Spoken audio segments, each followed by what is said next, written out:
So South Africa has a special place in his heart.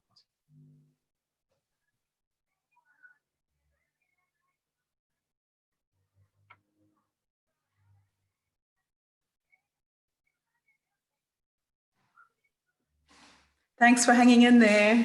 I was originally from.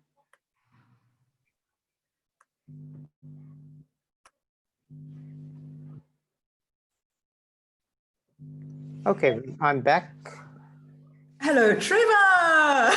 Thank you for being here. How are you Lovely both? to see you. Lovely Really. to see you as well. You've been up for a long time and it's very early morning, so thank you. Oh, you're welcome. I'm a morning person, Jane. You know this, so this isn't too bad. I thought that was only for game drives. No. I have a lot of coffee, and the only Cool. difference this morning is that, you know, my children are here in the house and my wife is here in the house, so hopefully they can stay sound asleep for a little bit longer. Oh, that would be very cool. Oh, brilliant. So, Trevor, everything's all fine in terms of connecting and technology. Seem to be looking good. Great. Yeah, if Jane, if you can monitor the chat for me, what I'm going to do throughout the time is, because we don't have access to the breakout room, is Yes. ask the teachers to consider some of what I'm proposing and put some thought into the chat. And then we'll break up the time into those thirds, such as we have planned already for the breakout rooms, but we'll just adapt a bit. And then I'll prompt you, Jane, just to consider, is there anything in the chat that you could relate to me so I could speak to those questions or those ideas? Sure. So And I'll do that. You'll hear me preface that throughout our time. I won't just, throw it at you. I'll kind of scaffold into it to give them notice. But every kind of third, every component that I speak to, if you can just monitor the chat and see if anything happens, and maybe it'll be a quiet group and there won't be much. I doubt it, but never mind. We will definitely have some questions for you. Trevor, what I'm going to do is I'm going to start off with a little bit of background. So you will forgive me for taking 10 minutes up front. Please do. Welcome the various people. We have a really nice turnout today. We have 130 something altogether. Great. And so some of them are connecting via Zoom and some via YouTube. And we have a very large contingent from Western Cape Education Department, some of the real thought leaders there, which is fantastic.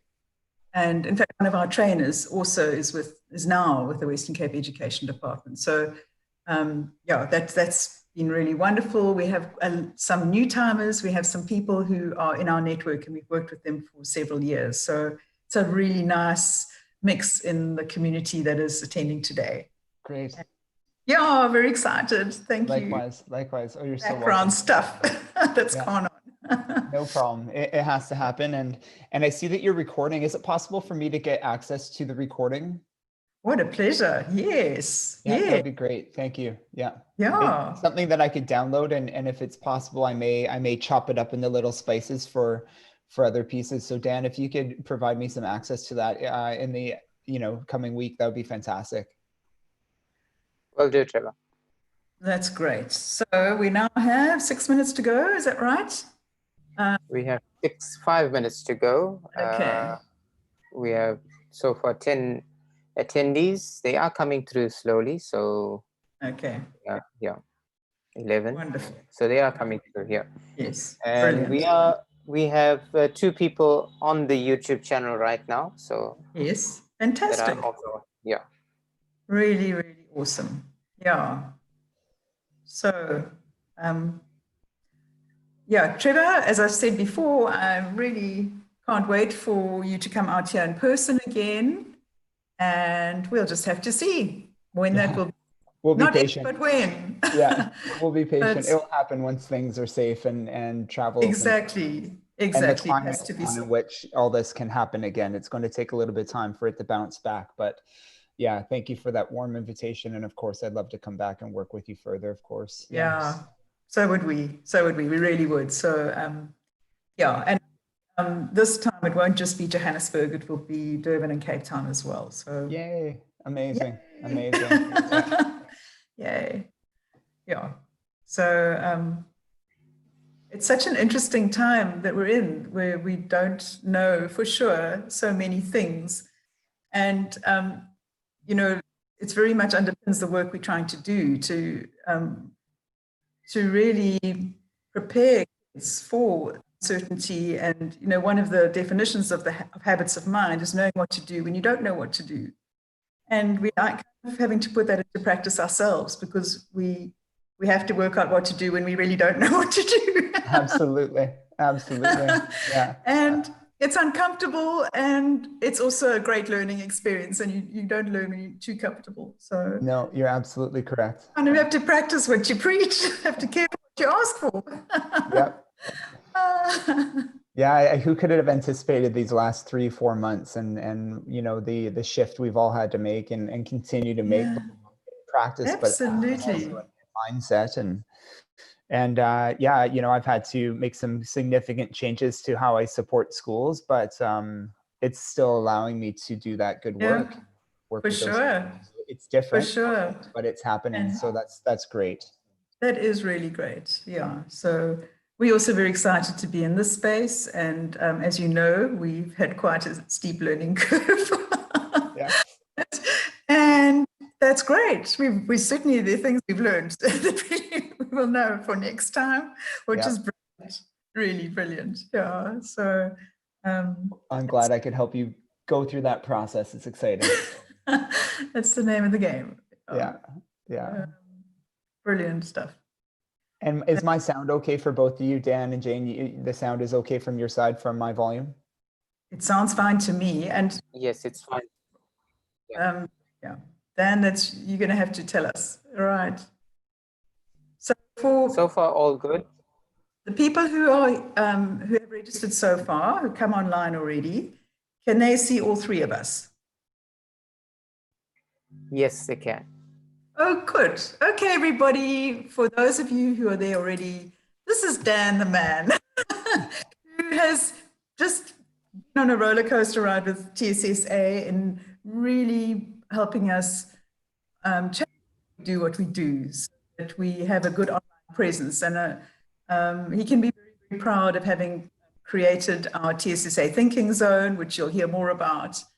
And that's where we run online courses, and this, you know, this webinar is part of all of that initiative, and we're going to be having more, and also some panel discussions with local trainers, as well as some international people. And so thank you, Dan.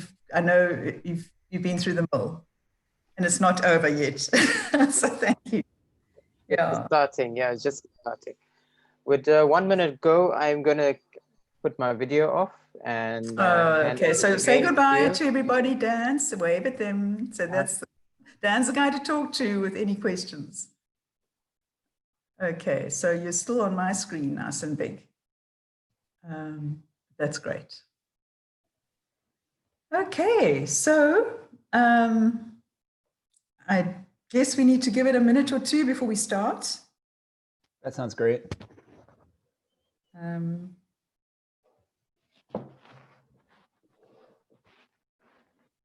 I just need Dan to let me know when we've got everybody there. So at this stage, we have 28 people online. Oh, okay. So we And need we to wait have- quite a bit. Yeah, and we have 11 people on our Facebook, on our YouTube Okay. channel. So it's coming. Okay. Yeah. So I think, guys, we're going to have to wait another 5 minutes, but let's use that time. And so maybe we have a little chat, Trevor. I would love that. Thank you. Absolutely. When we start officially, I hope you don't mind, I'm going to take a little bit of time to talk other things, and then I will introduce you and you can get going. But now, for everybody who has come in early, it's so exciting to be working with Trevor Mackenzie. It's not the first time. He was with us in Johannesburg for our roadshow in February. And we have great plans for next year as well. And so he's here right now. Trevor, tell us who you are. Thank you, Jane. Thank you so much. I'm so excited to be here, and the time zone difference is a barrier that we've overcome quite beautifully with Zoom. So this is fantastic. So I'm an educator, a high school educator in Victoria, Canada. And I'm also an inquiry advocate. So I write about inquiry-based learning. I'm an inquiry practitioner, and I research the effect of inquiry on learning and how we can implement inquiry better at the school level, K to 12. And I'm blessed to travel to schools around the world and support them in this change and this shift. So that's partly what brought me to South Africa and Johannesburg with Thinking School South Africa. And this work has definitely kind of pivoted throughout this global pandemic. I'm now doing this work from my home here in Victoria, from my dining room as my children are asleep, and hopefully they stay asleep for the next hour. But if they don't and you see them scurry across the background, just ignore them. They are well cared for with my wife. So that's a little bit of a nutshell. There's so much to share, Jane, about the work I do and more about me, but I think that will come over our time today. And by all means, for those in attendance right now, please do reach out to me. I'll throw my contact information in the chat so they could see my website and my social media handles so they can connect with me. But I think connecting and collaborating with teachers is something I truly value. So I do invite everyone here to that conversation, that connection. That's fantastic. And then Trevor, also after this webinar, we're going to send an email to everybody to gauge interest for the workshops we're going to run together with you in March next year. Brilliant. So there are going to be various combinations. The one part could be like a roadshow where there's a big day for everybody.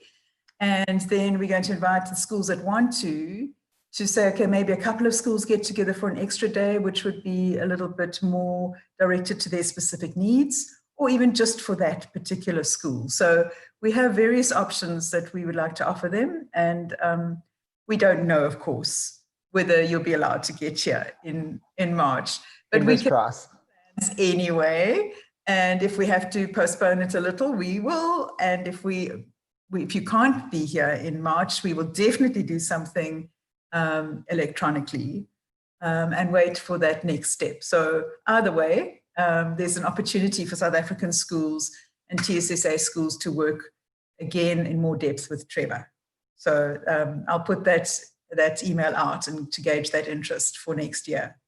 Thank you. Really looking forward to that. I enjoyed my time in South Africa there in February immensely. And there's just something about the commitment of South African teachers and TSSA teachers specifically to best meeting the needs of their students. And there's so much alignment with the work that you all are doing and the work that I'm doing in inquiry. I think that's, what kind of brought us together majestically. So I look forward to hearing from the teachers and what their needs are so we could tailor some offerings to all of those schools and all of those teachers. Absolutely.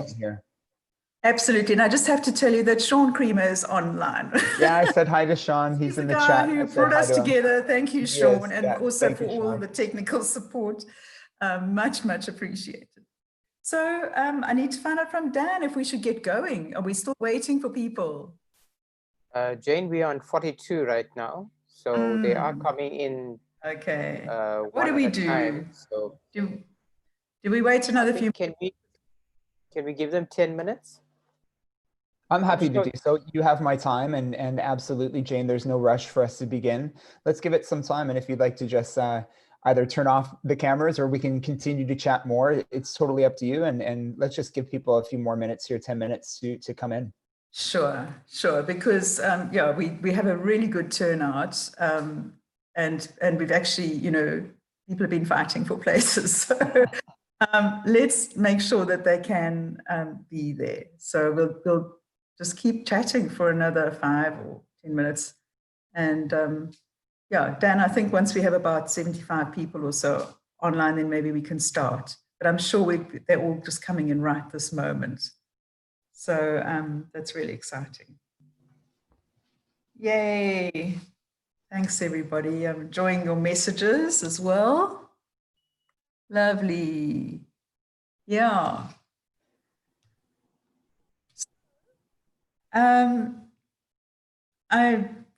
Welcome everybody. It's so exciting that you are here and that you're joining as we speak. A very warm welcome to you. We are here to help you develop that kind of deeper curiosity and thinking and learning in your classroom. And we're an NGO that's been going in South Africa for 8 years. And we're very, very proud of the thinking communities that have come together And our trainers are taken from the schools that we work with. And so they speak with a lot of practical experience. And Trevor, that's what we find so valuable, is that this is not too theoretical. Obviously, everything has to be underpinned by sound principles, but we pride ourselves on the fact that you can take this and it's practical. It actually works in the classroom. The people who train have that street credibility that they have done it, and they speak from that practical experience. And so that's something that is just, it's so rewarding to be part of. And as you say, these South African thinking schools teachers are so incredibly passionate.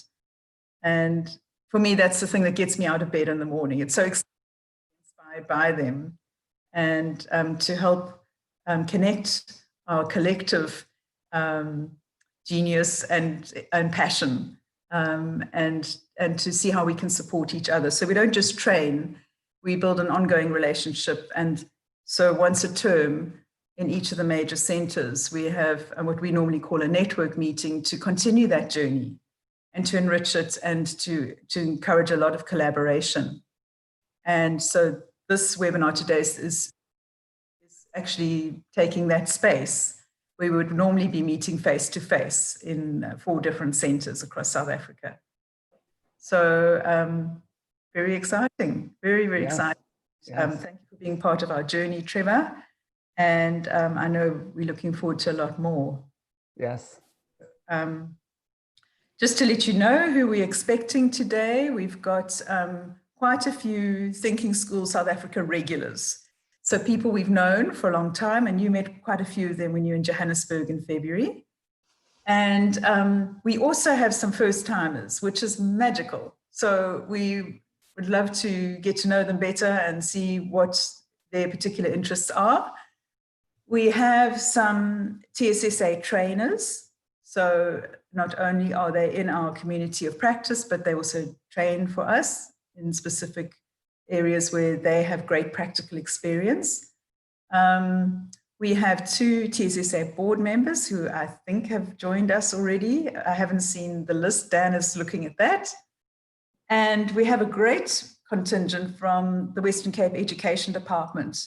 Some good friends we have there and some people we don't know that well yet, but we really taking a deep interest in developing thinking and inquiry and questioning. And so we just, it's such a lovely mix of people here today. And that's what keeps us going. Absolutely. Collaboration is just the thing. I find in my career, Jane, you know, collaboration has shifted. Early in my career, when I began teaching, collaboration was solely in the school between colleagues and you know, small committees coming together to ask big questions of our teaching, of our assessment, of our implementation of strategies. And then slowly with the, you know, kind of increasingly powerful role of technology in our lives, we've been able to connect with teachers around the world. And so now collaboration, it looks like the brick and mortar collaboration with my colleagues at school, but it also looks like this other beautiful, nuanced relationship where here we are, it's, you know, 7 a.m. almost here in Victoria, Canada, and there it is. And we're able to connect and learn from one another, and not just, you know, in an asynchronous way where I'm posting a video on YouTube for people to watch, but we're in real time connecting with one another. The possibilities are just so powerful for us to continue to learn and grow. And I'm just so thankful that I am a teacher during this era, this time. It is a magical thing. I say that often, it sounds quite cliche, but it is so true. And I think, you know, just for us to be able to connect and collaborate and support our kids through our own learning and our own questions of our practice, it's a fantastic time to do so. Yeah, it really is. And Trevor, just, you know, when you were in South Africa, I mentioned that this whole thinking schools idea is a global thing too. And so it's something that has informed the way we go about, it's our kind of model of change.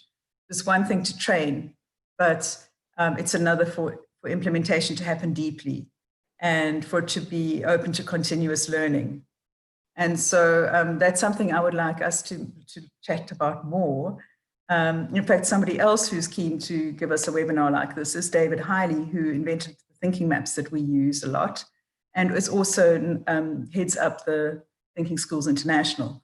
So it's something that it really enriches everybody if we can connect and work together. And I also totally believe in that. I almost think that, intelligence is a love language, because it's about those connections, and it's the way we spark things in each other that Yes. end up with new perspectives and new ideas. And also for us, also it's support.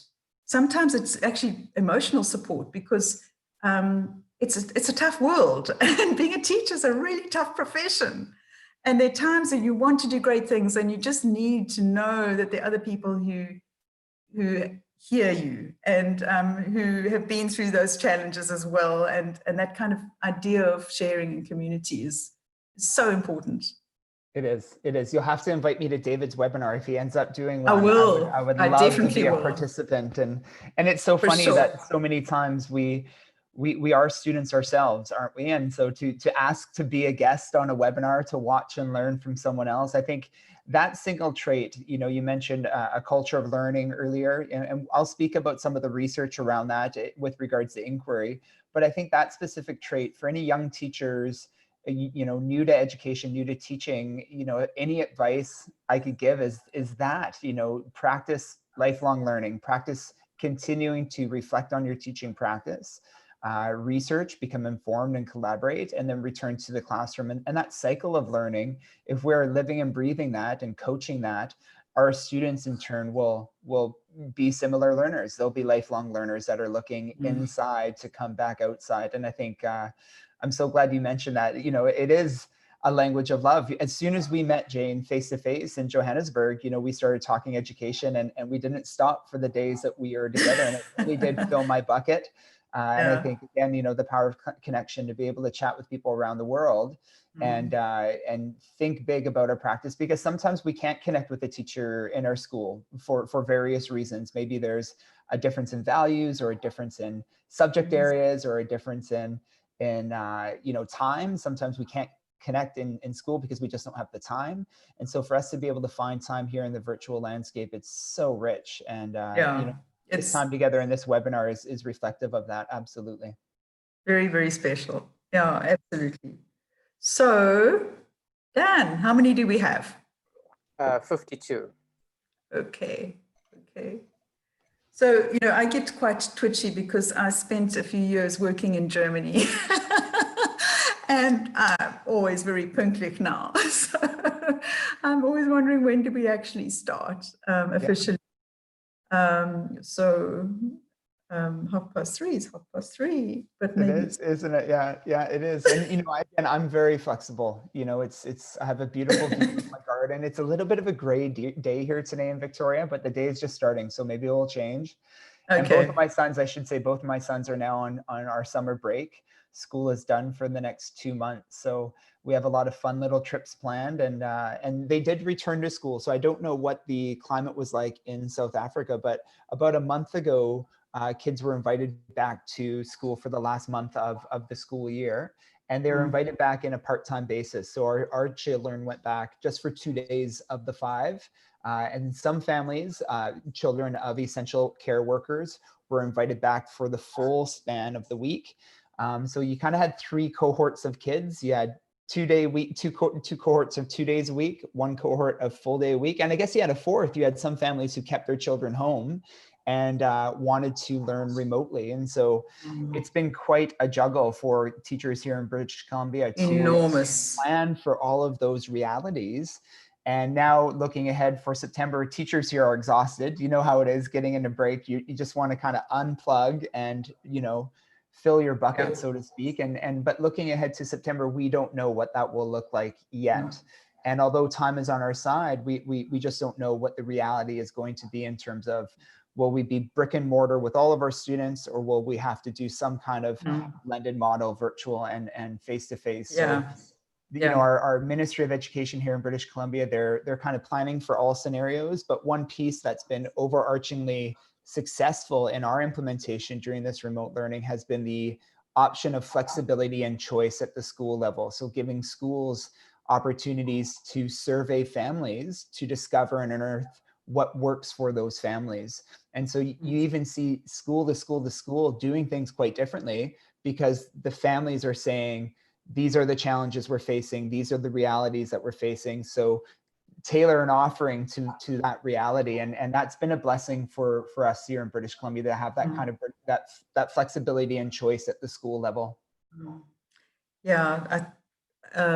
So here in South Africa, there's been a staggered approach to allow certain grades back before others. And yeah, there are a lot of challenges. And I think it's also one of those things we have to see how it unfolds. And yeah, it presents a lot of challenges, and particularly for teachers, as you say, who have to juggle so many things, and often their own children who are at home. Absolutely. So I salute you all, teachers, and I'm going to get going. Is that all right? Begin. I'm very excited. So I'm going to talk for a little bit first, and then Trevor, if some people miss what I have to say, I can say that to them again later. So okay. I'm going to, that's okay. Dan? Yes, you can go ahead. Okay. All right. So a very, very warm welcome for those who've heard me say this 3 times already. It's still a warm welcome. It's fantastic that we have this webinar with Trevor McKenzie. And before I introduce him to you, I just wanted to give you just a little bit of background. I know there's some first timers here who maybe don't know much about Thinking School South Africa. So we're a nonprofit organization that started about 8 years ago. And our express commitment to you is that we are really passionate about making teaching and learning more effective. And how we do that is we look at developing strategies and culture and ways of doing things that really deepen thinking and curiosity and excitement and love in learning. And we work with teachers because they're the agents of change. So if we want to change our world, we believe that teachers and schools are the place to do that. And so we support teachers, we support whole schools, and we also connect them. So we build communities of practice where we share and we encourage each other to keep going, because this is a lifelong journey. So something we feel very passionate about is that everything we do has to be intensely practical. We must be able to take this back to the classroom and implement it now. And so that's what makes it so special today, that Trevor is a teacher. And so everything he's going to share with us comes from his own practical experience, as well as working with people around the world. I also want to just mention that we are very proud to have launched the TSSA Thinking Zone, which is a place for online thinking courses. So they're online courses. Please watch the space on that Thinking Zone to find out about the online courses that are already on offer. Also panel discussions and more webinars to come will be advertised there. And we also want to say that everybody who comes to this webinar, who's at this right now today, your school gets to send one person free of charge to an online course we have on deeper reading and better writing. And so after this, we're going to tomorrow send you emailed information about registering for that on the Thinking Zone. So we hope that that's something that you will get a taste of what these online courses are like. And we would just love to make a difference, because we know this is a core area that develops student understanding and competence. So welcome everybody, first timers, TSSA regulars, TSSA trainers, TSSA board members, and a contingent of friends from the Western Cape Education Department.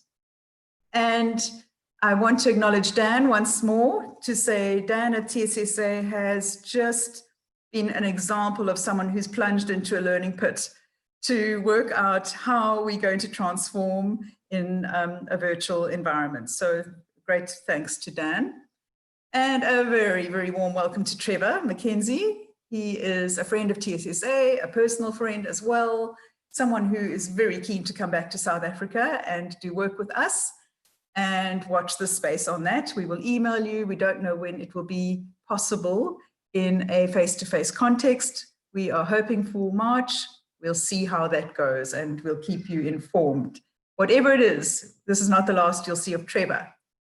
And so Trevor is totally inspiring. I found out about Trevor just because he's quite a few of the TSSA teachers' absolute hero. So Trevor, it's like, yay, we have to bring him to South Africa. We know that what you're doing is so relevant and also so energizing in the learning space in terms of your dive into inquiry, and the fact that what you're doing comes from your practical experience. Also, what's awesome is that your mother came from Cape Town, so you have a connection to South Africa, and that's quite an exciting personal journey for you as well. So I'm excited about that. So I want to hand over to you now, Trevor, to take us through some thoughts about the power of talk in learning. As we have spoken just in our chat, as we've waited for everybody to get online, we have really touched on the fact that we both believe that, and in fact, we all believe that learning is an intensely collaborative exercise. We learn so much from each other, and we miss out on that collective genius if we don't. So looking forward to it very much, Trevor. Thanks again, and over to you. Thank you, Jane. Thank you for that kind and warm welcome. And I'd like to take a moment to welcome everybody, as Jane has, not just to the webinar, but to my home in Victoria, Canada. This is quite unique, this pivot that we've undergone in the last 4 or 5 months, and to be able to do this sharing and this learning with you all from my home. It's quite a blessing. Here in Victoria, our local Indigenous people, the Lekwungen, we traditionally open up learning opportunities such as this by recognizing our local Indigenous community. So I'd like to recognize the Lekwungen people, and I'd like to, in their language, say thank you. And that's by lifting up your hands towards yourself and saying Haichka, Haichka. So that's thank you for joining me here. I am a high school English teacher here in Victoria, British Columbia.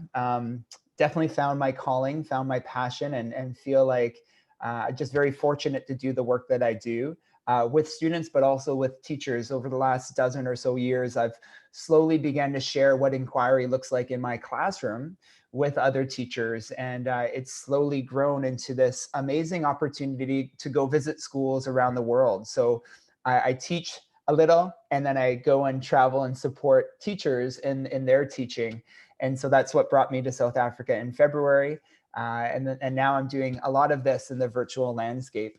To connect today, I'm going to rely on the chat feature in our Zoom webinar. So if you are live here in the Zoom and you're not watching on YouTube, if you can just go down to the chat feature and make sure that's open and maybe slid over to the side of your Zoom screen, because throughout our time, I am going to throw some questions and some ideas at your way that I'd like you to consider reflecting on, and then throwing your thoughts into the Zoom chat. And so the first thing, just for practice, to ensure that everyone can access the chat and feels comfortable doing so, is I'd love for you to just introduce yourself and where you are currently, and perhaps what school you're from, just so we can see a stream in the chat. And make sure that everyone's chat feature is operating smoothly. Jane is going to monitor the chat throughout our time together. So there'll be times where I ask Jane to help out there. Go ahead, Jane. The people who are watching on YouTube also have an opportunity to put information in, and Dan is monitoring that. So he will be able to input some of that. Thank you so much. Thanks, Jane. And so Jane will monitor the chat, and I'll ask Jane, kind of in thirds in our time together, to kind of give me an update, a summary of what she's seeing there in the chat. And I'll definitely, again, be relying on your thoughts. In the inquiry classroom, the teacher is truly a facilitator of learning, and part of capturing understanding and capturing student voice is providing the space for students to talk. And in our time together, that is the space of which I'm going to ask you to do some talking. So please do introduce yourself there. I see a lot of people introducing themselves now, and I truly appreciate that connectedness. Jane and I, before we got started officially, we were talking about the power of collaboration, and I do encourage you to connect with teachers there in the chat. And please, the conversation there is just as important as the conversation here. And that's another feature that we'll talk about today, is how can we facilitate a conversation amongst students that the teacher can walk around and listen to and observe, that will in turn provide us some really rich information of our teaching practice, but also for students of their learning. So please do connect in the chat. We are going to break our time up into thirds. There are going to be 3 big ideas I throw at you with regards to the power of talk in the classroom. And I'm going to give you some practical implementation strategies of what that looks like in my classroom. So, kind of breaking it up into thirds, and at the end of each third, looking at what's happening in the chat, Jane, and you can just let me know any summaries there at the closing of each of those thirds. And I'll be sure to, be really clear about where we are in our time together. I just wanted to share before we get into those 3 big ideas, some of my research into inquiry-based learning. And the heart of my research and inquiry, it's not implementation, and it's certainly not theory, both of which I feel like I'm grappling with constantly anyway in my teaching practice. The bulk of my research has focused on what are the barriers to implementing inquiry-based learning in the K-12 setting. What are the barriers that schools face and teachers face to bring this good work to the most important stakeholder in our schools, the students? And the research tells us that there are 3 barriers. And I want to bring those barriers to the surface because I think those barriers also speak to just change in general, whether it's inquiry-based learning or some other amazing framework or idea we're bringing to our schools. I think these 3 barriers transcend the specifics. And if you're a note taker, I saw Jane kind of go down to her pen and paper there. Please, throughout our time together, take notes and take some of these ideas, because I'm going to ask you to implement these. And in the future, when we do reconnect, we're going to revisit our learning today. And part of my expectation is that you've taken some of these things away and you've put them into practice so that the next time we come together, we can reflect on how things went. So the first barrier to implementing inquiry-based learning in the K-12 setting is that we all need to have a common idea and definition and language around what inquiry-based learning truly is. And, there are dozens of us here in this webinar right now, myself and Jane, Dan, and many others from across South Africa. And sadly, the reality is we could all have a variety of definitions of what inquiry-based learning looks like and sounds like and feels like. And that uncertainty, that lack of continuity across our language, it's highly problematic. And it's most problematic to the student. You'll see me continually going back to the student in our time today. It's most problematic because students will feel anxious and overwhelmed if the language is different from classroom to classroom to classroom. And it's actually quite anxiety inducing for teachers as well. If teachers aren't able to collaborate with a common language, that collaboration will fall short.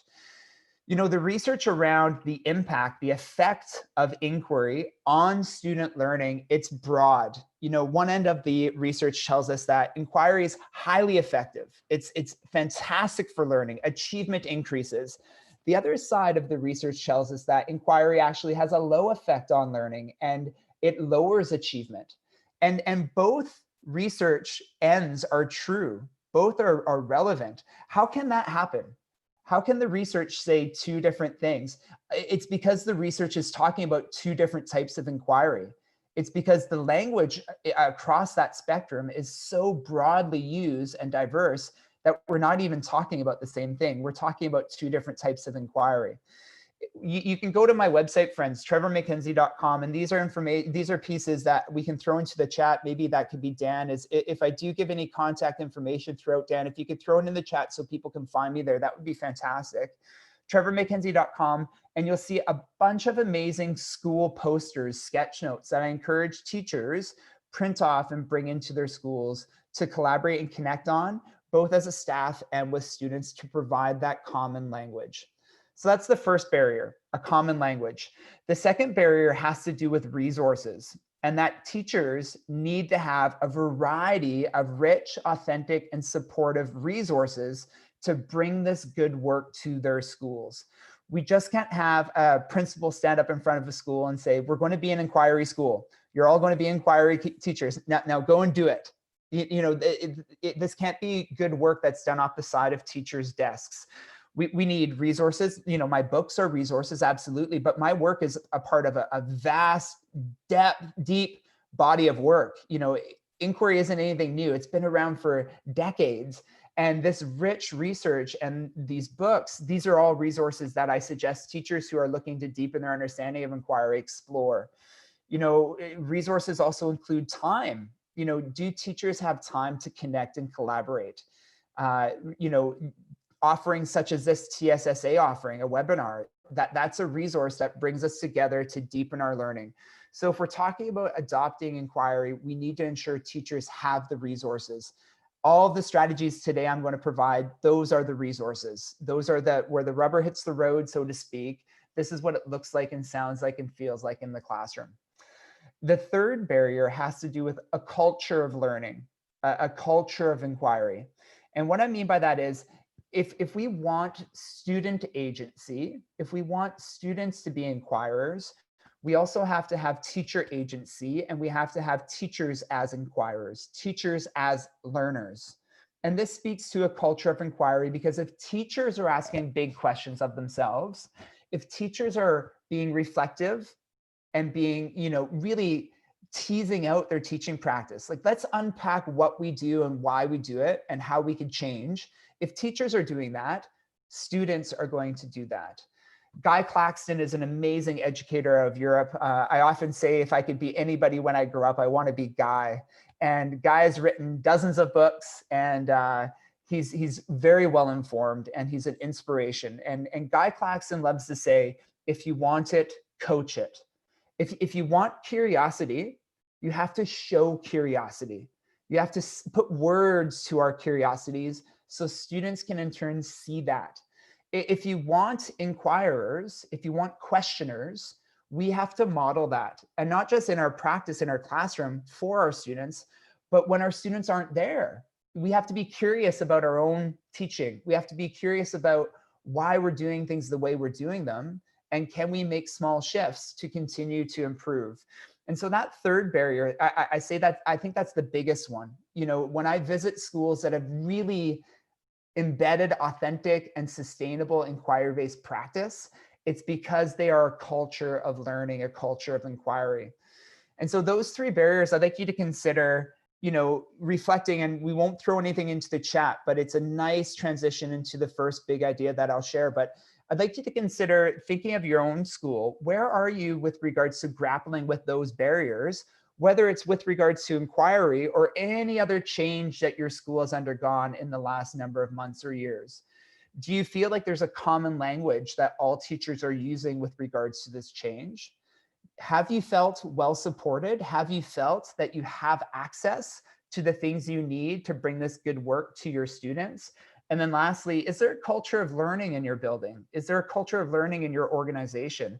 And I think that's why I'm such a big proponent and fan of working with Thinking Schools South Africa, is because yes, that is really what Jane believes in, and Thinking Schools South Africa believes in, and Thinking Schools around the world believe in, is that we are a culture of learners and we are a culture of inquirers, and that will in turn really impact what the experience is like for our students. So these three big ideas I'd like to share with you today, they're all rooted in the power of talk and how we could have more talk in the classroom to help guide our teaching practice and in turn shape the experience for our students. So the first big idea I'd like to speak to you about is around the power of talk to co-design. And co-designing is it's an underpinning of the inquiry classroom. You know, yes, the teacher designs learning for students, but also the teacher designs learning with students. And that with is equally as important as the for. We need to be bringing these two spheres together and connect them. And so how can we co-design with students? I want to give you some really clear strategies so that you can begin co-designing with your students. And it has to be through talk. You know, this isn't a process where we're going to ask students to write. This is going to be, let's make it easiest on kids. Let's remove all those barriers to their thinking and their understanding. And that's going to be through the power of talk. So one implementation strategy to help co-design is I'm going to challenge you all to consider co-designing your course syllabus, your course outline with your kids. And this is something that I write about in Dive into Inquiry. This is my first publication. And it's actually one of the first chapters in the book is how can we co-design our courses with our students. And remember I said that the teacher designs for students. You know, many of our courses, we're handed the curriculum, of course, we're handed the roadmap. And that's amazing. I really appreciate being given that direction and that language of what my courses, our courses could look like. But in conjunction with that, there's a lot of space and a lot of room for us to harness our students' interests, their passions, and how they would like to show us their learning. And if we can bring those two ends together, then our students begin to have more of a meaningful role in our classrooms. So early on in my career, I used to write the course syllabus and bring it into my class, and I'd hand them out at the door. I'd welcome kids at the door and say, good morning, welcome to English 11, or welcome to social studies and history. Here's what we're doing for the next 10 months. And what I realized was, to be quite frank, I felt like I was killing curiosity. I felt like I was just showing kids, this is all you're going to do this year. And I was boxing up the experience in what I thought was really helpful, showing them the target, showing them the end game, showing them the process. But what I wasn't doing was including their voice in any of that design. And so one year I just recycled those papers, and I decided to start fresh and start with a blank piece of paper. And I wrote some prompts on the board. And half of my board was all the must-dos and must-knows of my course. This is what our Ministry of Education, this is what our school says we have to do and we have to know, and this is important. So let's be really clear. Let me draw the curtain back on this for all the students in the class so they can see those outcomes, they could see those targets. But then there was a big board that was completely blank. And my prompts were things like, again, what are you curious about? What if I were to catch you doing something that you love doing, what would I catch you doing? And that's an amazing question to ask a young person, isn't it? If I were to catch you doing something you love doing, what would I catch you doing? If you could, again, if you could demonstrate your learning in any way, how would you show me what you know? And, you know, there's this misconception that in English, all we do is write, all we do are essays. There are so many beautiful and creative ways that students can show us what they know. And so when we start to open it up for students, what happens is, of course, we're co-designing the experience with kids. This process takes a few days. This doesn't happen in one lesson. So this is truly, if we value it, we have to show students that we value it because we spend time doing it in class. So I truly value co-designing with my kids, and over several days. And when I say several days, in the high school setting, you know, I have my students for 1 hour a day each day. So over the course of several days of those blocks, we begin to hash out a course syllabus. I ask students to come together in groups of 3. You'll hear me talk about the power of the group of 3 throughout our time together to support talk. I ask students to come together in a group of 3 and all work on their group course syllabus. So they're all spilling their ideas based on the prompts I've given them into one doc.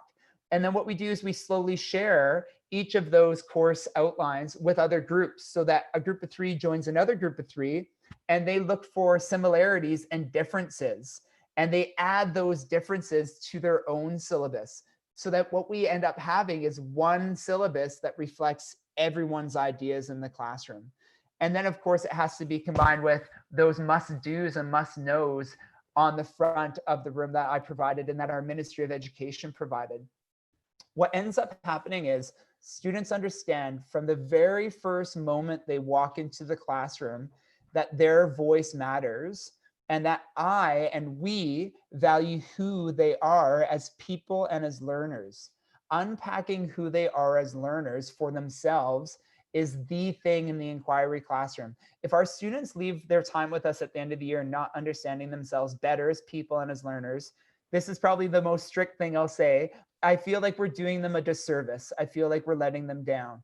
We need our students to be reflective and understanding themselves and the world around them more deeply and richly and authentically. And the best way to do that, the easiest way to do that is through the power of talk, the power of talk. So co-designing learning starts with co-designing the course syllabus. It takes a little bit of time, absolutely.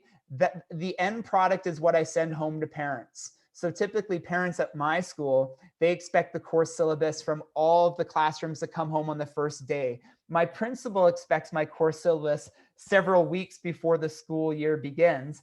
And I've had to go to those stakeholders and say, please be patient. This document isn't something that I could give you right now. I could give you some of it. I could give you the must do's and must knows, but I can't design the course until I get to know the students. I can't design the course until I get to know the students. And I think that's imperative for us to take across our time together. Is much of what we need to be doing in the inquiry classroom is capturing our students' voice and adding it to our design of subsequent learning experiences. So whenever you start up again, for us, we're at the start of our summer break here. I know it's winter there. Your winter is almost nicer than our summer, I should say. Whenever we do go back to the classroom, consider trying this on for size. And if you don't get it right the first time, that's okay. That is learning. Fail forward, friends. Fail forward in that, knowing that if it doesn't work out as beautifully as you had hoped or as I'm describing it would, stick with it and continue the co-design process. This would lead to maybe even co-designing units of study with students, wouldn't it? Showing them the must-dos and must-knows of a body of objectives from your curriculum, and then giving them space to bring in those other ideas. What are your interests? What are your curiosity with regards to what you see here? And then designing from that start point. Another way that we can co-design, and we're going to stick with this big idea for a couple more implementation strategies. So I'll give you another implementation strategy to help you co-design.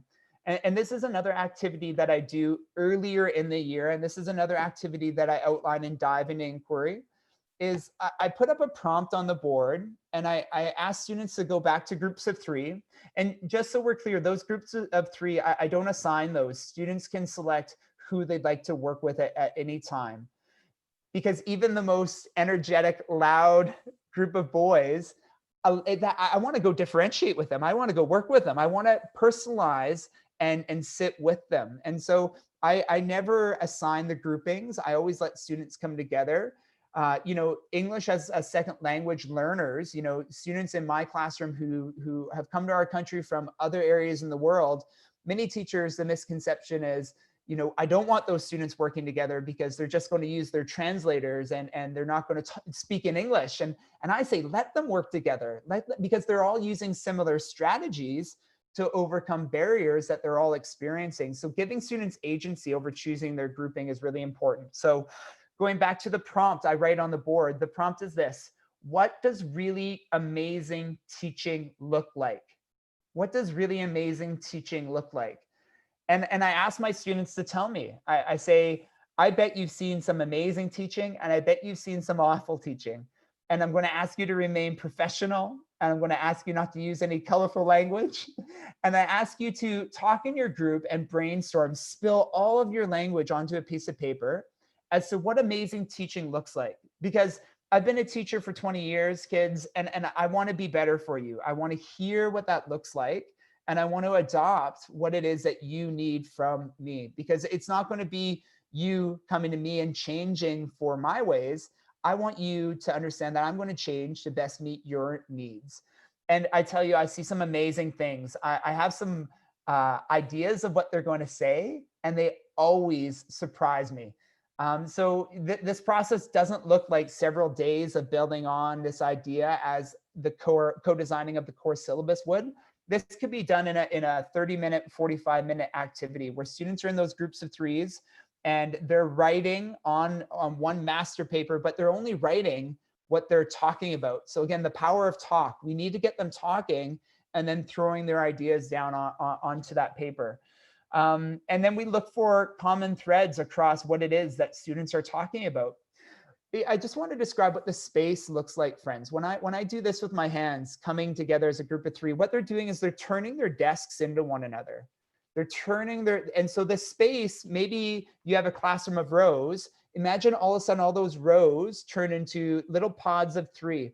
Now just imagine the space in your room that you can now walk through to go and look over shoulders, listen from kind of a bit of a stance away, and maybe even sit with students, pull up a chair.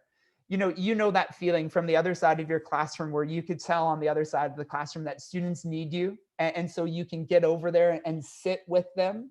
In this time together where students are connecting and talking, this isn't time where I'm sitting behind my desk. This isn't a time where I'm on my phone. This is a time where I'm in the learning and I'm observing. Maybe even I'm taking notes as to what I'm seeing, and I'm differentiating in the moment. And so in what I'm hearing from each group, I'm acting on it in a different way from group to group to group. And so having students talk allows us to be responsive and differentiate in the moment. I think a misconception about differentiation is that, we try to differentiate from the get-go for all of our students. And we just hope that we, hit all students in our planning. I encourage you to reimagine differentiation in that if you can provide space for students to share their understanding in an easy way for them, i.e. the power of talk, that allows you to be responsive in the moment and differentiate in the moment. Some students will need me to sit with them and work with them through this activity longer than others.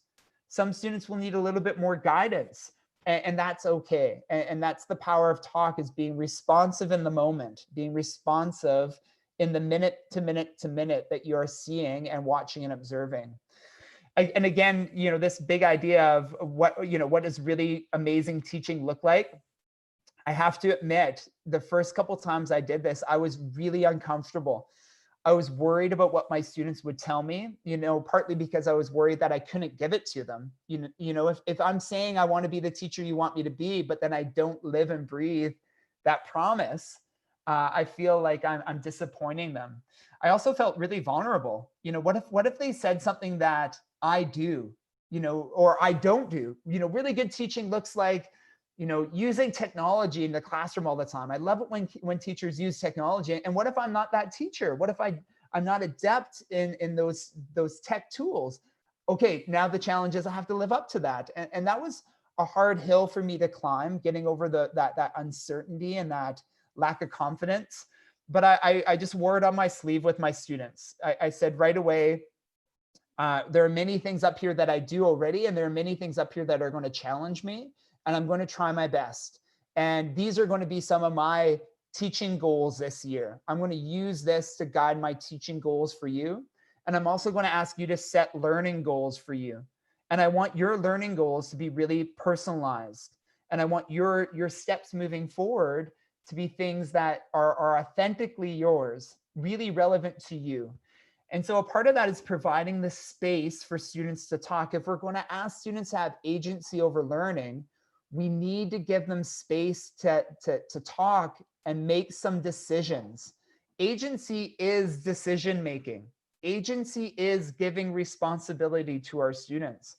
So there's going to be times in our practice, there are going to be times where we back away and relinquish control in safe ways. And part of that is the power of talk and co-designing. So far, 2 co-designing strategies. We have co-designing the course syllabus. We have co-designing what learning looks like, what teaching looks like. The third one I'm going to speak to you about briefly, and this will be the final implementation strategy for this first big idea, is co-designing collaboration. And so I think we'd all agree, Jane and I, we were talking about it early on, that the power of collaboration, it truly is the heart of what we do as learners, as lifelong learners. We are better together. Learning is social, and learning is co-constructing new understandings together, alone and together, and being introspective and reflecting, but then coming to the community and sharing those ideas together.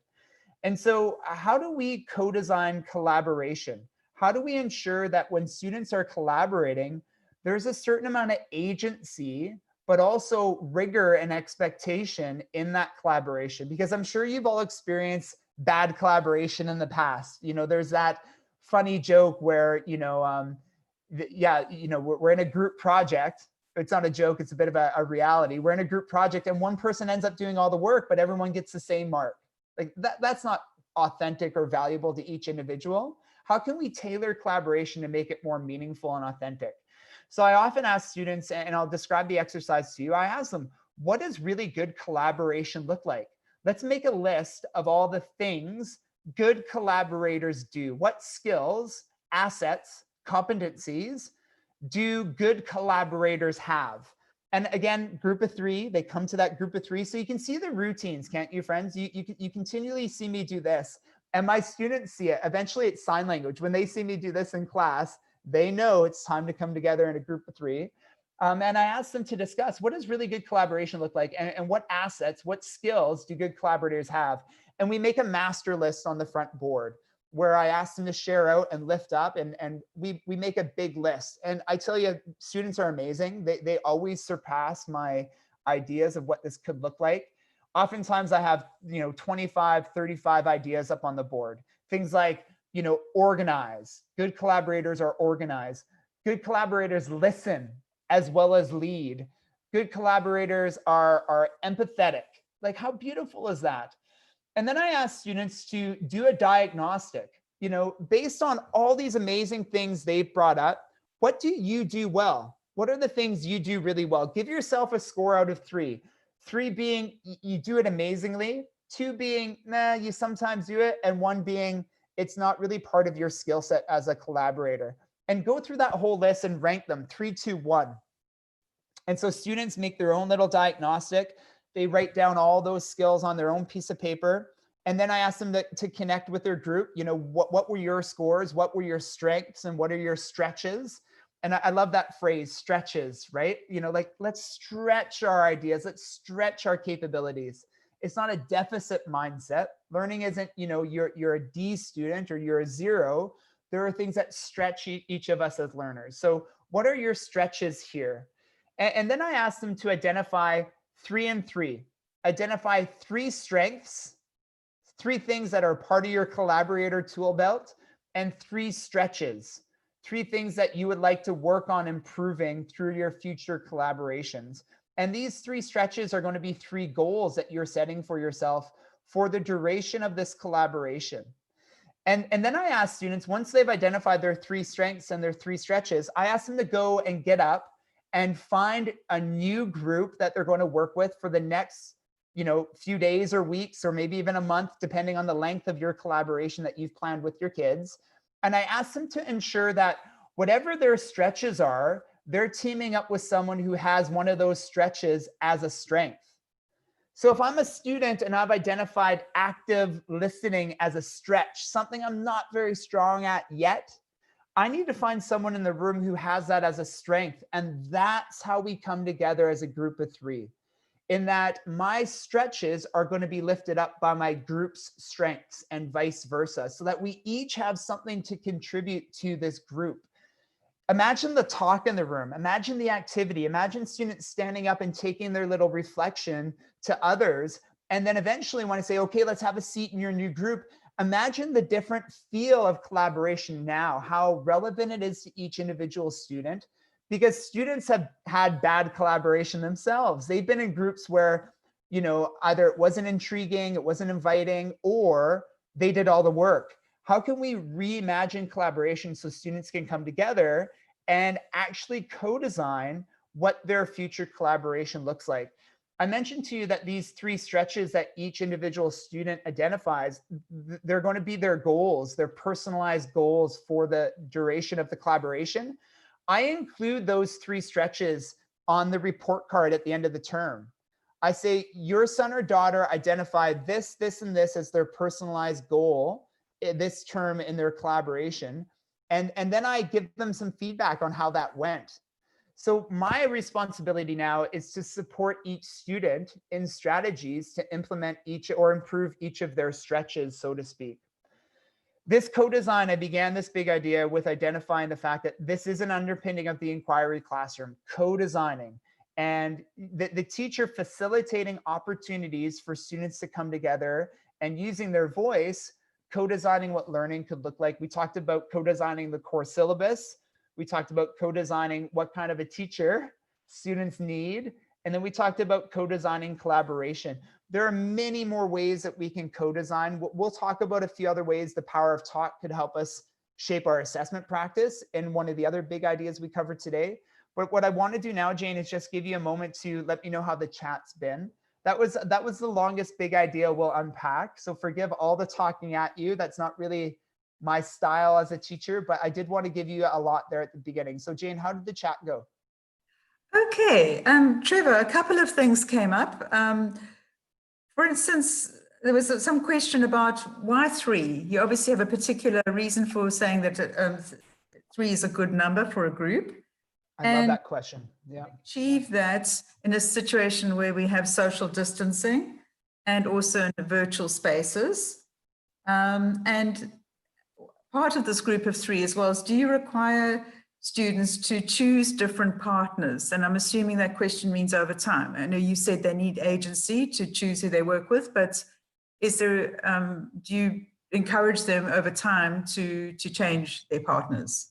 Thank you. Thank you. So let's go with the first question. Why the number 3?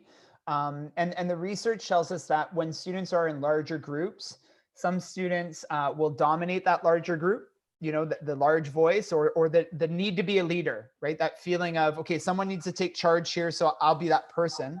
And vice versa, then in those large groups, there are many students who are more complacent and quiet, and they don't share their voice.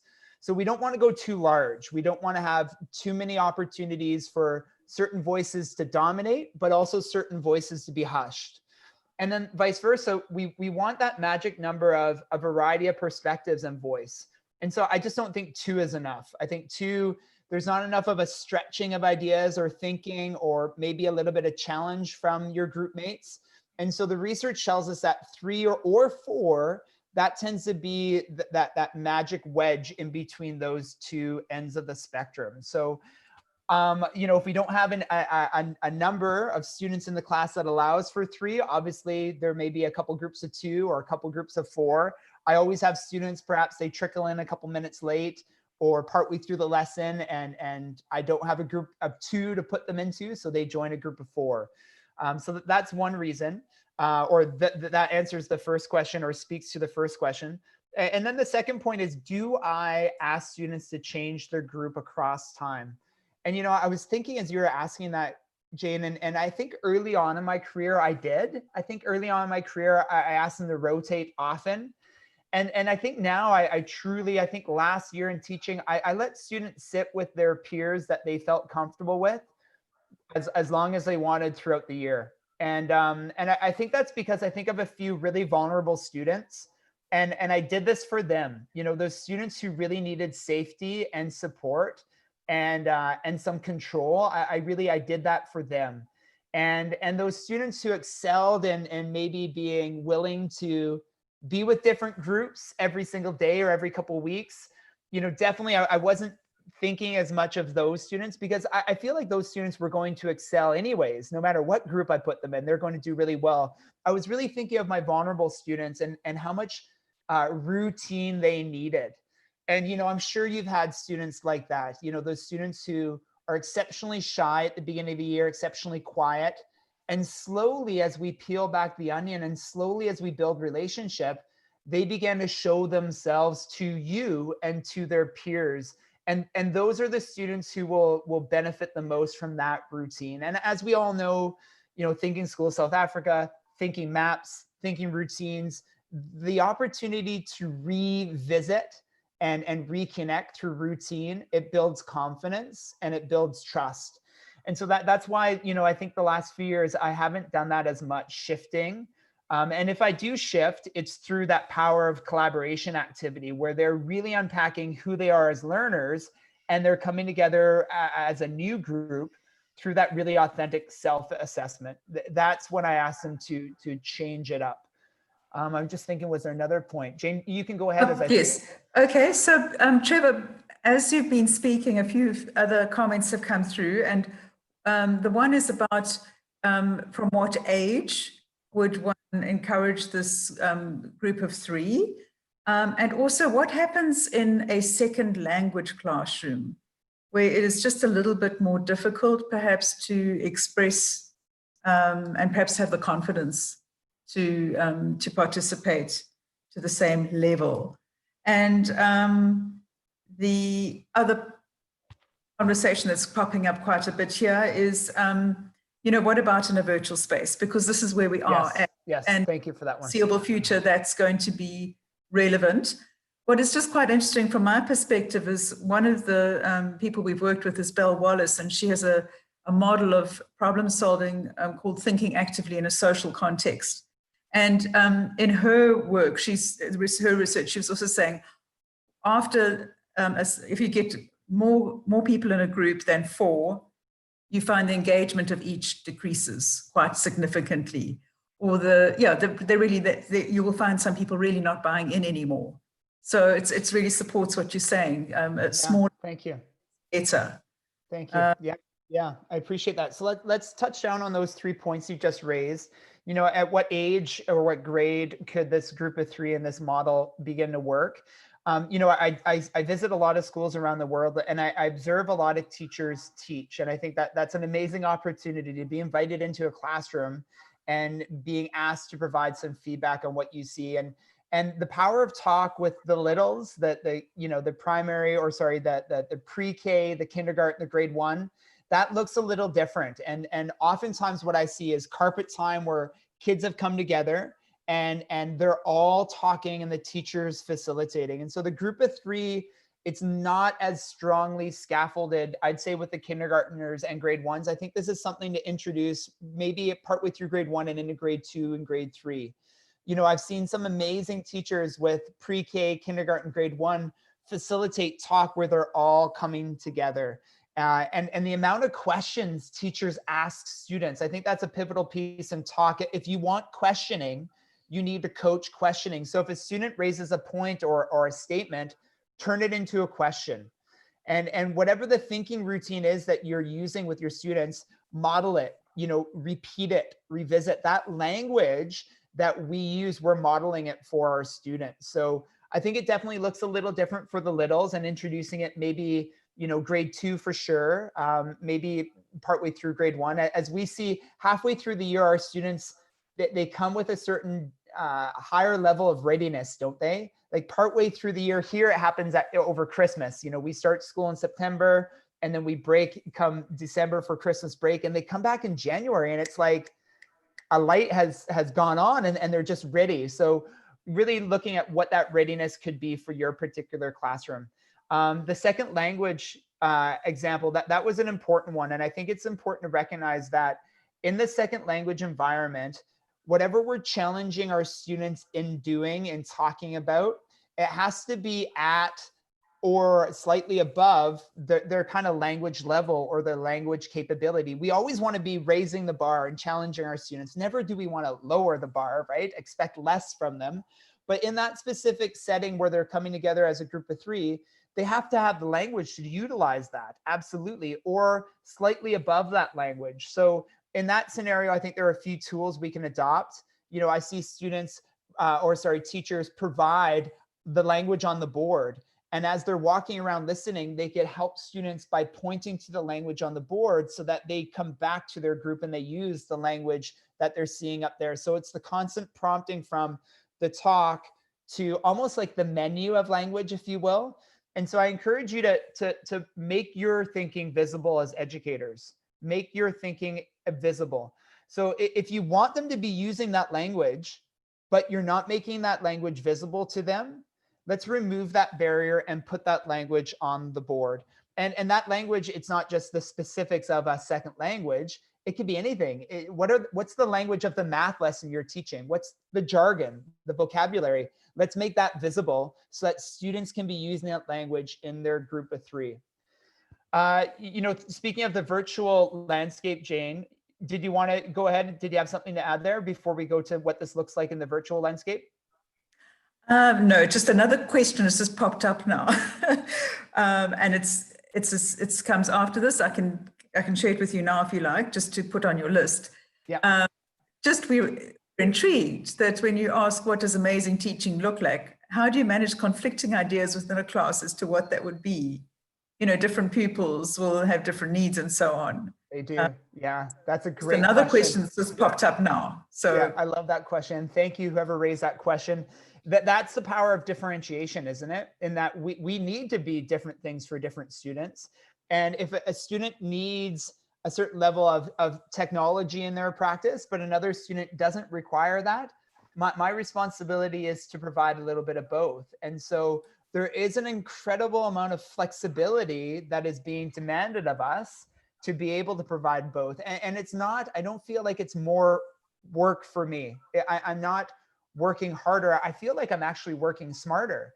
If I invest a little bit of time in planning for what I'm seeing students are telling me they need, those individuals are going to feel more competent and successful. And they're actually going to do better in class because their needs are being met. So I feel like overall, it's actually making my life easier and not harder. So, you know, I think there are some challenges. For example, often in the English setting, I have some students say, I love collaboration. I love coming together in a small group. And then I have some students say, I hate collaboration. I want to work alone. And so I tell them that collaboration, yeah, we're going to collaborate. I'm sorry, but it's going to look different. I'm going to have you have a lot of agency over your collaboration. You're going to be able to choose your groups, and it's going to be highly authentic to you because it's going to be meaningful to you. You're going to be reflecting on your strengths as that collaborator and also your stretches. So any student who you know, has an idea that, oh, I don't want that teacher, I don't like that teacher, I let them know how we scaffold to that place and how we're going to grow into it, and how I'm not, so to speak, throwing them into the deep end. Another piece that I wanted to speak to, and that was that powerful question as to what could this look like in the virtual realm? If I'm asking students to come together, how do we do that here in Zoom? And I'll tell you, I'm a big fan of Zoom. This webinar, we haven't utilized that feature in this webinar, and that's partly why I'm asking you to go into the chat. But one of the features that teachers can utilize is the breakout room feature. And me as the host right now, the teacher, and imagine I have a group of students that have come to a lesson or an experience. I can throw you into a breakout room of 3 people, and I could assign those. I could say, you know, I could preload the Zoom session so all students are sent to a particular breakout room of 3, or it could be randomly generated. I could just say any students can go anywhere. As soon as I hit this, you as the visitor, you'd receive an invitation. You're being invited into breakout room 1 or breakout room 2. And when you hit that, all of a sudden you leave this big space and you go to a smaller space where there are 2 other people with you. And you could set the time duration of that breakout room. I typically set it for 8 minutes. You could set that time duration. And then the beautiful thing is you can go and visit each breakout room. So I could go put myself in each breakout room for a little bit of time. And I'll tell you, the goal in visiting breakout rooms isn't to ensure all students are on task. It isn't to, you know, check in on every student. It's to just listen and observe and collect notes. And so I don't try to rush my visits in the breakout rooms. And certainly I don't get into all breakout rooms. And this is where we have to find ourselves stepping back a little to provide some space for students to have some decision making and take some ownership over that talk piece. It's the same thing in the brick and mortar, my friends. If I were walking through the classroom taking notes on all students in 8 minutes of talk, there's absolutely no way I would have rich enough information on every single student in that 8 minutes. It's not possible. I may get rich information and data and notes on a few students, but over time, I look for the holes in my data and my recording, and then I go and I purposely listen for students who I haven't collected data from yet. So in that class list, in that note taking, across several sessions of talk, I want to visit everyone and collect data on everyone. So it would be the same thing in Zoom in the breakout rooms. I want to visit all rooms across time, across several sessions. The breakout rooms, students have the ability to ask me questions. So when I come in, I usually say, I just want to watch and observe, and I'll stay with you for a little bit of time before I leave your breakout and go to another. Oftentimes students will say, Mr. McKenzie, TMAC, can you answer this? Or what do you think about that? And it's so neat for me to sit with them in their breakout room and answer their specific questions. I'll tell you, you know what, probably the biggest thing students are missing about school, in my experience and what I'm witnessing around the world, students are missing each other. Students are missing that social piece of learning. And so sadly, you know, not sadly, but maybe it's great for you, but I want to hear more of you talking. I thrive off the social aspect of learning. I'm dying to get into a breakout room right now with each of you. And I know. they want to see each other. And so, yes, there's going to be some, explicit instruction or the teacher giving some ideas to scaffold into the breakout room. But once the students are in the breakout room, gosh, they're so happy to see their peers. And that's why, again, I say that you could plan the breakout rooms so they're quote unquote, they're assigned. If you know the groups of 3 that students were using in the brick and mortar classroom, let's bring those groups of 3 into the virtual space and assign those so that when they get an invitation, it's to a breakout room with the 2 friends that they work with most often. So there is a way that we can do this. There are many platforms where we can collaborate. I think Zoom for me is the one that I love using the most. Jane? I've been given a time check by Dan that we have 20 minutes left, just so that you know. That's great. And we've only covered one big idea. I know, that's okay. It is okay. There'll be a version 2. There'll be an episode 2. So I think so. I'll ask you to continue to monitor the chat for me. That first component was probably the had the most depth to it in terms of kind of getting the ideas across here and asking teachers to share and chat. The next 2 components, I don't anticipate we'll spend as much time on them. And if we don't get through all 3, that's okay. But I do want to talk about how we could use talk to guide our plans as a teacher. How do we use talk to guide what we do in our next steps, in planning our next steps as a teacher, and in turn, helping students understand the next steps for themselves as learners? I've continued to talk about the group of 3 coming together, and I've referenced this idea of note-taking, of having a class list. And I just wanted to really crystallize that because I'm going to encourage teachers to print out, class lists, alphabetical lists with a little cell beside each name where you could write in notes. And I'm going to ask you, when students are talking in their groups of 3, to walk around and take notes. And in turn, I'm going to ask you to reflect on those notes as you go back to planning future experiences with your students.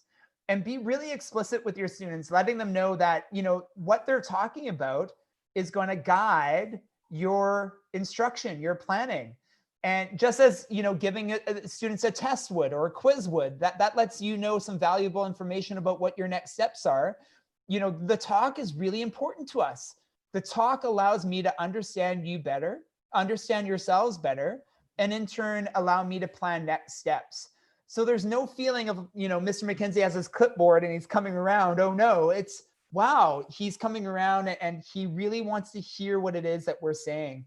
And by all means, I leave these notes, like they're not locked up in my closet at school. They're not bad notes about kids. This is really rich information. So I'm not hiding anything. If any student wants to come see the notes I took next to their name, absolutely, I'll show them those notes. So it's important to recognize that we're not a deficit culture of learning. We are a growth culture of learning.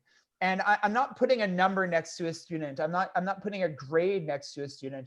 I'm collecting that rich qualitative, that anecdotal, that observation piece, and that's going to guide next steps. And we are kind of talking about more than content, aren't we? We're talking about learning. We're talking about the competencies and skills and assets that I'm hoping bubble up and are nurtured in our time together. And I want to give students really rich feedback on those.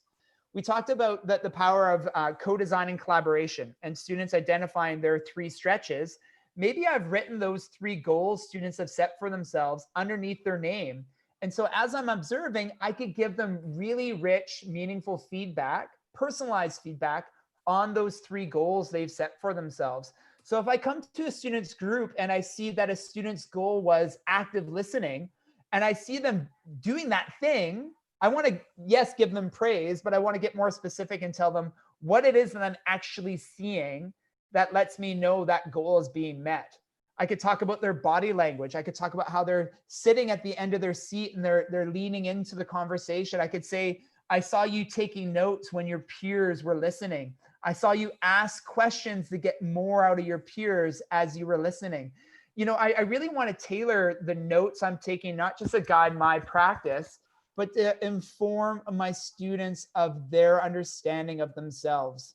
I think that was a big shift in my career, especially in my assessment, is that assessment used to be something I did away from kids. Assessment used to be something, in fact, that I would bring home with me after school and do into the late hours of the evening. Now, assessment is something I do in class with kids, so students have a better understanding of what that assessment looks like and how important their voice is in the assessment. And here, those notes I'm taking will fall short unless they're talking.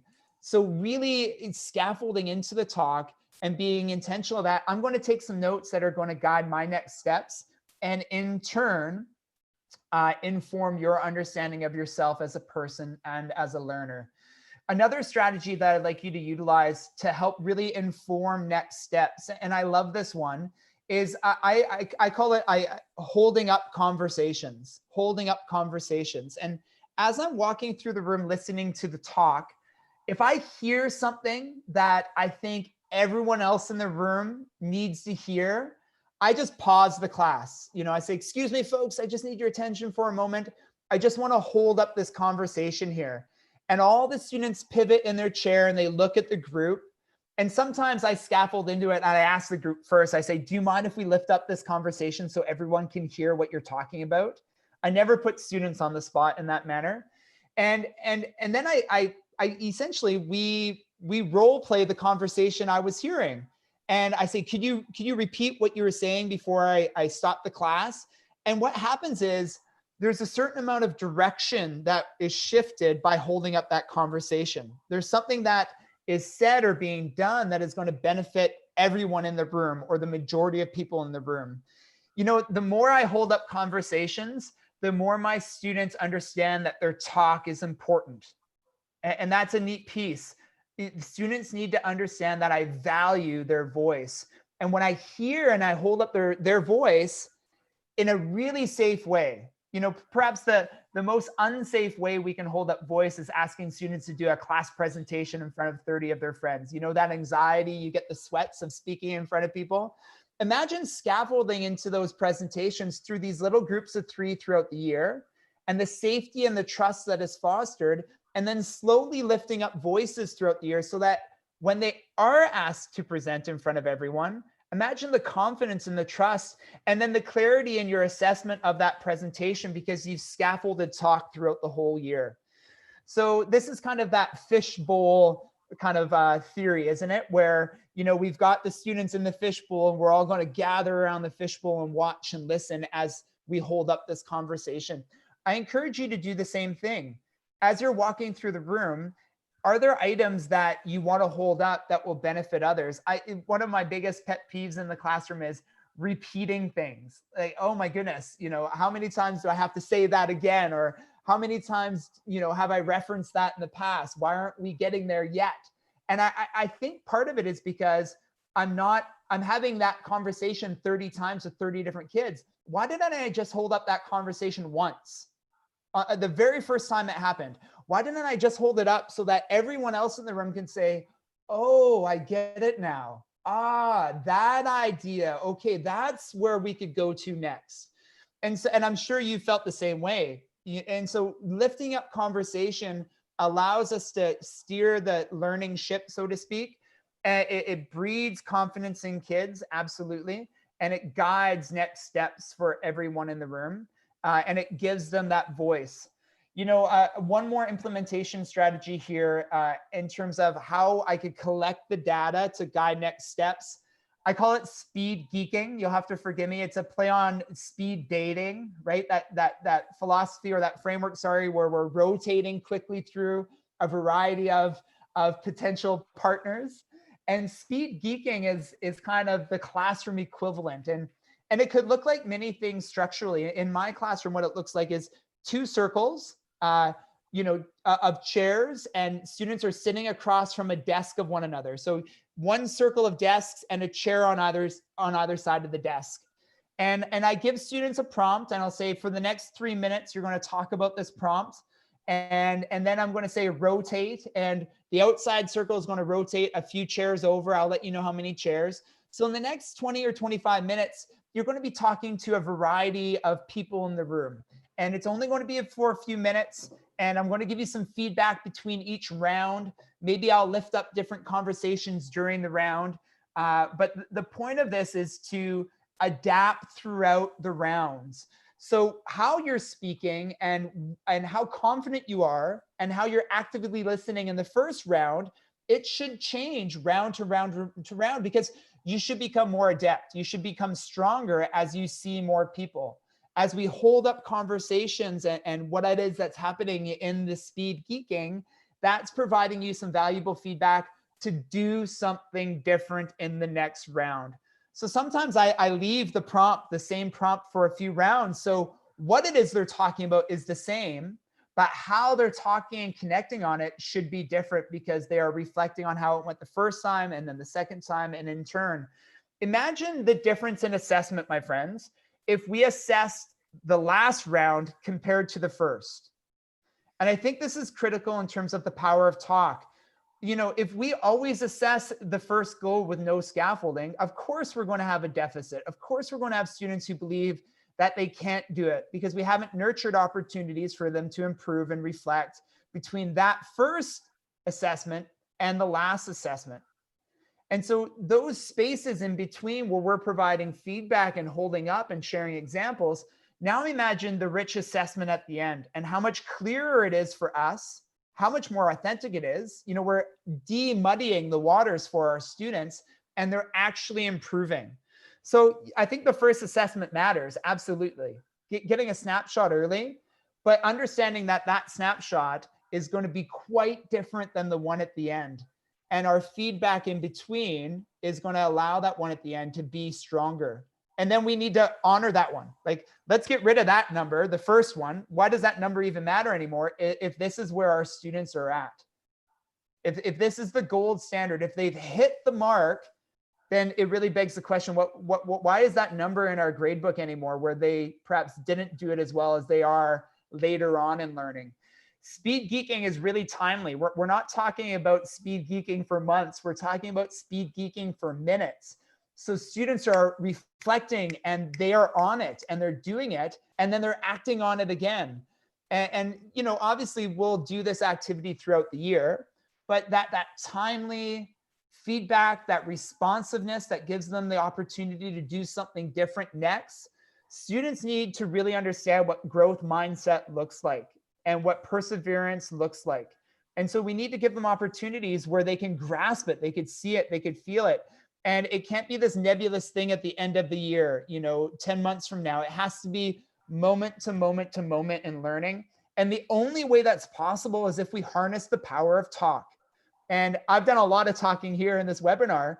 You know, let's imagine a space where I'm doing a lot less talking and I'm providing space for you all to talk. And I'm using that talk to guide next instruction. So there are a few there. I talked about note-taking and gathering information from my observations. I talked about holding up conversations, that fishbowl routine. And then I talked about speed geeking and allowing students to get timely feedback to clarify our assessment. Jane, how was the chat throughout that second big idea? There aren't specific questions. They're just more comments to say, these sound like great ideas. And my response is, well, I want to hear some more. Let's stay in touch to hear how it goes. So I think it certainly supports what we're trying to do in terms of building student voice and competency and the idea of growing ideas. That's often making your thinking visible is just a formative snapshot to say what now. And so students also reflect on their own thinking and develop it and bounce it off others so that they can grow it. So I think you've given us some really fun ideas to give that direction, you know. So I'm not seeing any resistance here. Let me just check. Oh yeah, speed geeking would be fabulous in second language conversation development. That'd be a lot of fun. Yeah, and I see Ashley's question right now. The big question, yes. Assessment, and And Yes. I also see Dan has turned on his video, and I'm assuming we're almost out of time. Dan, are you going to give us a little bit of, you know, we have to close the curtain on our webinar right now. Is that correct, Dan? Dan, you're muted right now. We can't hear you, my friend. Could you unmute? There we go. I'm sure we can go on until they kick us out, but I'm not too sure if they will kick us out. I think if we have set it for that duration, Dan, it will end, and that would be my concern in continuing on beyond the time. So, Jane, if I do want to speak to this momentarily, this idea of assessment, because it is a big question, Yes. and then I won't speak at length. You know, I'll wrap up, and then you could say some closing remarks if that's okay. Sure. And I'd also like to say to the panelists, I would love to know, my question for everybody is, so what are you going to do tomorrow with this? So that's just a little aside. So Trevor, Thank you. I appreciate that. Use of your time, because we are probably going to get kicked off the platform. And thank you so much again. So let's hear what you say about assessment. Well, it was a great segue, that question. I believe it was Ashley, you know, the big question of assessment, because that was going to be the final big idea, was how do we co-design assessment with our students? And that's a big one. I could probably say it's the biggest challenge in the work that I do, in that the schools that I work with around the world, many of them I work with for a term of 3 years. And over the course of the 3 years, the final frontier, the last space where co-designing and student voice really becomes nurtured and strengthened is in the assessment process. And for the first few years, what we see is assessment still being done to students and not with students. And that final piece of doing assessment with students, that's the last barrier. When I begin to see that piece, my inquiry heart overflows. And so my third book is all about that. How do we, and it's not out yet, and this isn't, you know, a teaser, but I'm really, really deeply in this work right now. How do we embed student voice assessment frameworks in our practice, where we are guiding them and modeling and supporting them, but their voice is a part of that process? And there are a few ways, you know, co-designing assessment tools, co-designing rubrics, you know, thinking routines, thinking maps, absolutely. You know, I do a lot of not just read alouds. I think teachers do an amazing job with read alouds. I also do write alouds, and this is Adrian Gear's work out of British Columbia, fantastic literacy consultant and expert. You know, I encourage you to write aloud, you know, go put pen or marker to whiteboard and put words to your thinking so your students can see it transitioning into the words on the board, write alouds. I do student assessment conferences where I meet with students and we assess together an artifact. And I write my report cards with my students. You know, report cards used to be something that I would take home with me and do at home. And now I schedule time in my day to conference with kids and write report cards with kids so that their voice is in the report card. So when they go home, they say to mom and dad, look at that comment there. Look at that, what we said there, because that was us talking about my learning. So those are some big ideas. Don't get me wrong. Those don't happen overnight. But I did want to kind of segue and conclude our time together by revisiting those big ideas and letting you know that maybe that's a future offering, Jane, that we could revisit, is how do we co-design assessment to guide instruction and, most importantly, help students understand themselves better? That would be super cool. I'd love to do that, Trevor. Let's chat some more. Thank you. Yeah, so you've got a few minutes to have a speed geek with us. What do you want to share? Well, I would like to say thank you. You know, it is, virtual learning isn't easy. Keeping attention over the course of an hour and a half virtually isn't easy. So I commend everyone for being here with us and for accessing. If you're watching this as an artifact after our live time together, thank you for spending time with us. And please do reach out to me. A couple spaces that you can find me, friends, trevormackenzie.com. I'm active on Twitter at @Trev_Mackenzie. And very active on Instagram at TNT Mackenzie. And I just encourage you to find me. We've talked at length, Jane and I, and also during this webinar, the power of collaboration. And I would really invite you to connect with me and collaborate with me.